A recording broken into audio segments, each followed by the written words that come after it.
Salam olahraga. Kopi Jawa Timur. Luar biasa. Idola SMP Muhammadiyah 1 Surabaya.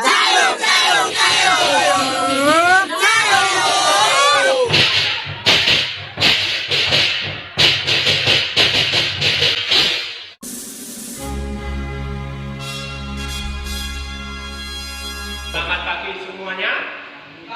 Salam olahraga. Kopi Jawa Timur.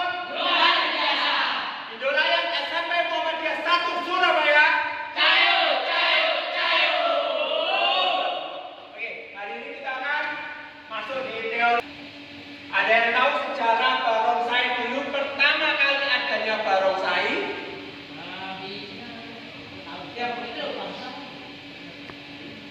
Ada yang tahu? Kemarin kita sudah belajar, kita sudah sepakat bahwa barongsai pertama kali ada dari Cina. Benar. Sejarahnya saat itu gimana ada barongsai? Ada yang tahu aja? Jawab aja. Jawab ayo. Yang tahu anak kelas 7? Indonesia juga ada. Ayo. Indonesia. Kira-kira kamu tahu di masyarakat tersebar? Jawab aja. Apa? Rehan?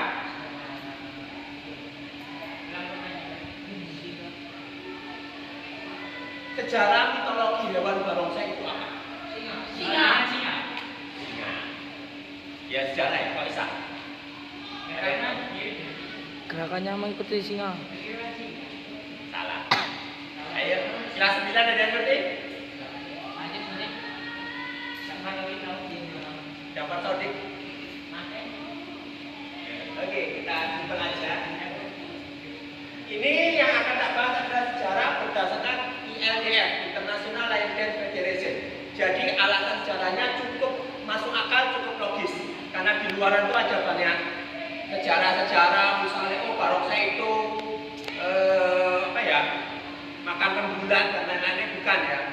Ini yang paling masuk akal, paling ilmiah. Ya. Jadi pada zaman dahulu justru yang namanya singa di Cina itu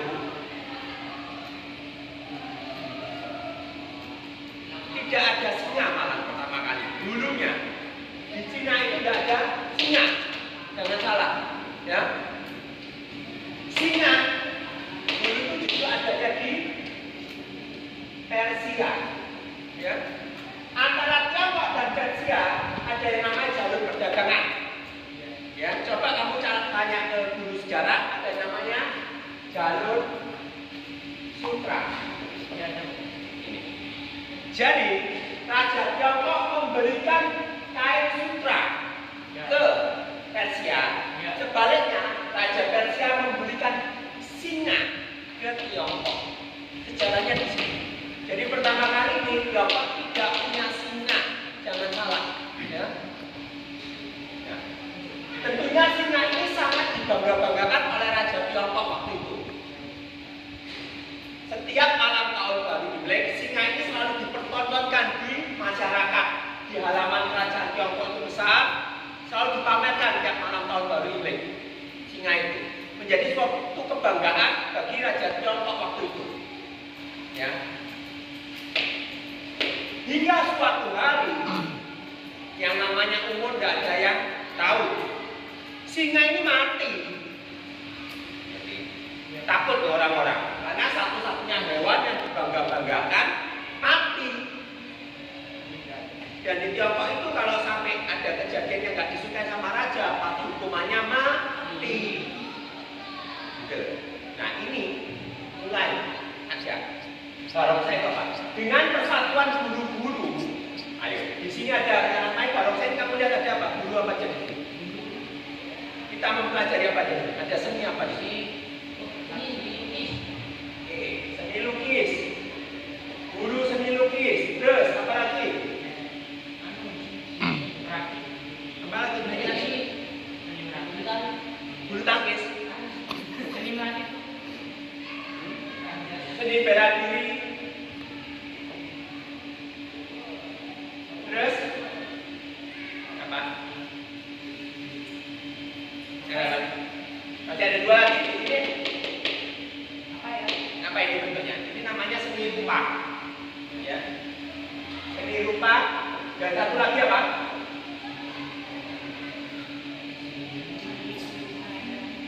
Dumceng. Ini musik. Nah, Ini musik. Kameramen boleh jawab gak? Oh? karena kamera dibaca ya. Oke.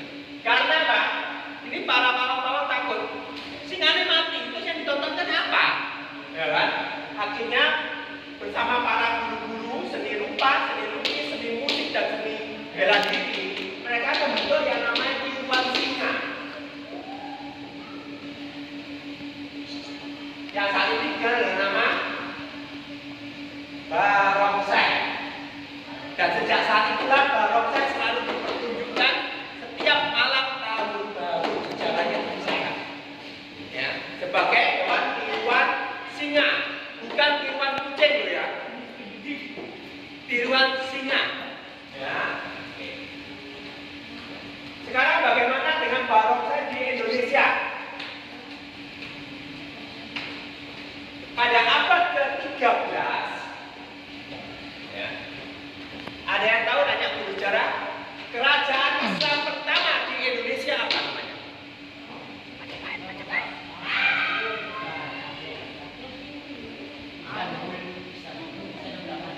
Istana Bung. Ya, kerajaan Islam pertama di Indonesia yaitu kerajaan Majapahit. Sejak kapan Majapahit tadi Islam?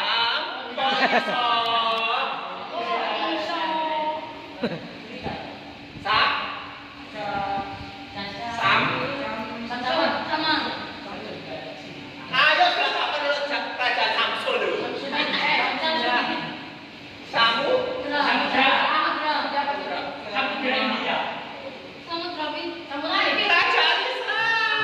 Samurai. Tak ngerti. Paiso. Samudra Pasai. Ya, jadi masuknya itu sama. Kalau ini jalur perdagangan kita barusan masuk di Indonesia juga perdagangan, ya. Jadi para pedagang-pedagang Cina yang masuk ke Indonesia, selain beliau berdagang, beliau juga melakukan kawin campur dengan warga lokal. Yo, ini sejarah sebuah. Nggak mungkin istrinya di Cina, di sini kejomblo nggak mungkin. Ya.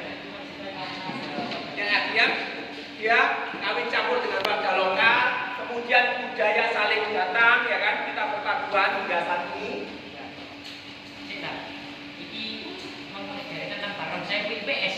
Sejarah. Ya. Ya. Di sana akhirnya barongsai kebudayaan juga masuk. Ya. Tapi ya, pada saat tahun 467 ada sebuah impres yang diterbitkan oleh Bapak Soeharto. Isi impres itu apa? Impres RI nomor 14 tahun 67.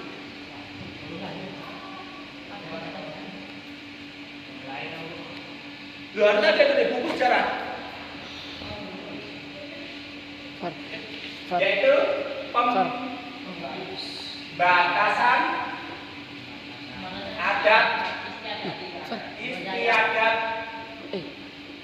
Tionghoa di Indonesia. Ya. Jadi dulu itu barongsai bebas, tapi begitu tahun 67 ini ada zaman kegelapan barongsai, ya, kena imbas bahwa ada Tionghoa itu di Indonesia dilarang. Ya. Akibatnya barongsai hanya bisa main di kelenteng waktu itu, tidak bisa dibuka umum. Ya. Nah, alhamdulillah ada namanya Bapak Toleransi. Siapa nama Bapak Toleransi? Ya. Kiai Haji Abdul Rahman Wahid atau kita sebut Gus Dur, ya, menerbitkan kepres keputusan presiden. Kalau impres itu instruksi presiden. Ini keputusan presiden nomor 6 tahun 2000. Ada yang tahu itu ya? Kepres ini mencabut ya, mencabut Impres RI nomor 14 tahun 67 ini. Jadi sejak tahun 2000 ini, ya, barongsai semua adat istiadat budaya Tionghoa boleh. Waktu itu Gus Dur selain mencabut ini juga memberikan libur Imlek, tapi belum libur resmi, hanya libur fakultatif saja. Libur resminya pada zaman Bu Mega. Bu Mega meresmikan libur Imlek sebagai hari raya nasional. Ya. Oke, ini sejarah barongsai di Indonesia. Sekarang kita masuk ke yang namanya organisasi. Oke. Kita punya organisasi barongsai tingkat internasional, tingkat dunia, yang baru didirikan pada tahun 92. Ya, tidak lama. Ya, tahun 92. Apa itu namanya?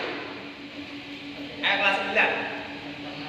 Ini tidak ada di buku sejarah, tapi bakal masuk di sejarah orang barongsai. Harus tahu. Tahun 92 itu didirikannya International Lion Dance Federation. Apa namanya? International Lion Dance Federation. Yaitu ILBF.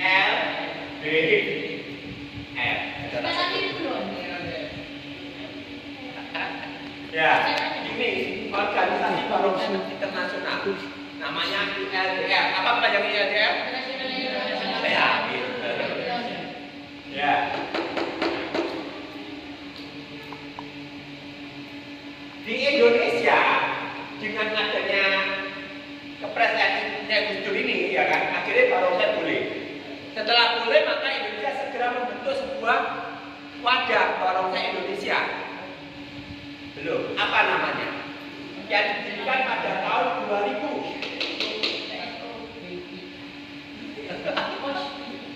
Namanya Persobarin. Ya. Jadi waktu itu namanya belum POBI, masih Persobarin, Persatuan Seni Olahraga Barongsai Indonesia. Didirikan tahun 2000, waktu itu menjelang PON ke-15. Sekarang sudah ke PON berapa sekarang hari? 24. Iya, PON ke berapa hari? Yang tak siap di grup. Di status. Nomor rumahku berapa? Nah, ya. Jadi sejak PON ke-15 sampai sekarang PON 21 akhirnya barongsai itu diterima, ya, diterima menjadi cabang olahraga resmi barongsai di KONI, ya, dan diperlombakan resmi di PON ke-21.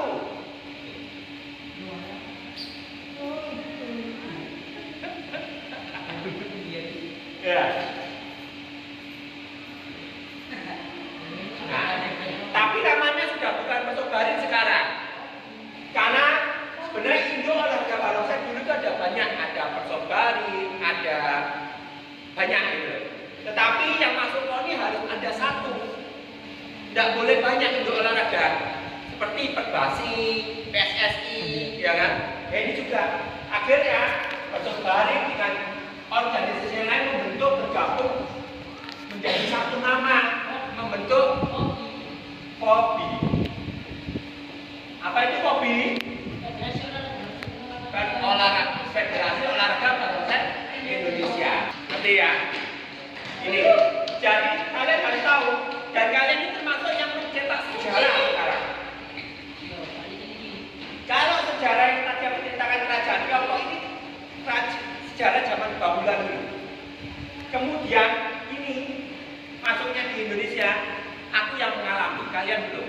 Saat ini kalian adalah pencetak sejarah itu. Ya. Dengan masuknya barongsai diterima di KONI, berarti ada banyak peluang-peluang baik untuk kita. Misalnya dapat juara 1, juara 2, juara 3, atau emas, perak, perunggu. Ya, saat ini kalian dapat yang namanya beasiswa masuk perguruan tinggi terbuka, universitas terbuka. masih baru UT ya. Tapi kalau kalian nanti udah benar-benar berprestasi, dianggap berprestasi, barongsai ini mungkin nanti bisa ada beasiswa masuk UNER lah, ya kan? Insya Allah seperti itu. Ya. Oke. Jadi sampai sini ada pertanyaan. Ini kalian harus tahu sejarah barongsai. Mulai dari awal mula barongsai di Indonesia hingga perkembangan barongsai terkini. Ya. Kalian harus tahu Indo olahraga barongsai sekarang apa namanya? Kopi yang baru-baru ya. Oke. Ada pertanyaan?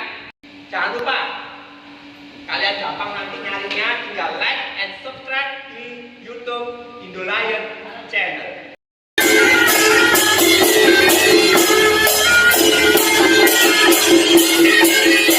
Terima kasih sudah menonton. Jangan lupa like and subscribe.